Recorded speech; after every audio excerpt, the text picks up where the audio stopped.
টাকা নিয়ে তো সার্জিস জুলাই ফাউন্ডেশনে যাইতে বলছিল, মেয়েটা গেছিল, সার্জিস ছিল না। এরপরে মেয়েটা ফোন দিছে 3 সপ্তাহ ধরে, সার্জিস ফোন ধরে না। কেন সার্জিস? উপদেশটা তো এখনো হও নাই, তাই না? তার আগে উপদেশটা হও, তারপর না হয় এত ব্যস্ত হইও। এই অভিযোগ সত্য না মিথ্যা আমি জানি না, কিন্তু আমার মেয়ে তোমার কাছে সাহায্যের জন্য যাবে না। ওর তোমাদের সাহায্যের দরকার নাই। যদি সাহায্য করতে চাও, ওর বাসায় যায় শুনবা কি কাজ ছিল, করে দিতে পারলে করে দিবা, না করলেও ক্ষতি নাই। এখন আমি এরকম অসংখ্য শহীদ পরিবারের অভিযোগ পাইতেছি, তাদের উপেক্ষার গল্প শুনতেছি, তারা কি নিদারুণ কষ্টের জীবন পার করছে তা শুনতেছি। তাদের সাথে কি অপমানজনক আচরণ করা হচ্ছে, কি নির্মম আচরণ করা হচ্ছে, উপদেষ্টারা কেউ কেউ করছেন, সেটাও শুনছি।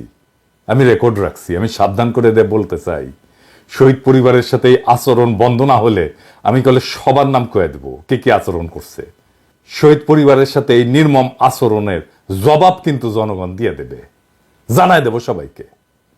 পন্দে যে তেল জমিছে না, ওটা বাইর করে দিবে পাবলিক। কিন্তু প্রফেসর ইউনূসের সরকারকে বলতেছি, শহীদ পরিবারদেরকে আগামী 2 মাসের মধ্যে প্রতিশ্রুত 30 লাখ টাকা দিয়ে দেবেন। আমি ইউরোপের শহরে শহরে গিয়া জুলাই ফাউন্ডেশনের জন্য দান করতে প্রবাসীদের উদ্বুদ্ধ করছি। এরিটেজ সাহেব দেখায় দেন কোপেনহেগেনে গত পরশু কিভাবে উদ্বুদ্ধ করছি। আরেকটা অনুরোধ আপনাদের কাছে, আমি যখন যেখানে যাই সেখানে সবার কাছে একটা আবেদন জানাই।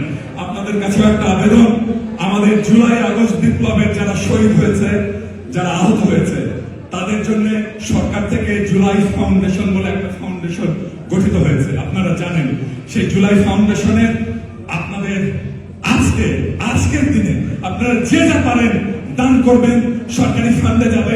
আমাদের আহত এবং নিহত ভাইদের জন্য সেই অর্থ ব্যবহৃত হবে।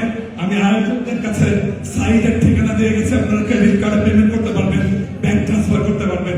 আপনাদের সবার কাছে দরখাস্ত দিয়ে গেলাম, আপনারা যে যা পারেন আজকে কিছু সাহায্য এই জুলাই ফাউন্ডেশনে করবেন। সবাইকে আবারও ধন্যবাদ। ইনকিলাব জিন্দাবাদ। আপনি ওয়েবসাইটটাও দেখায় দেন এডিটর সাহেব, কিভাবে পেমেন্ট করতে হবে সেটা দেখাই দিয়েন।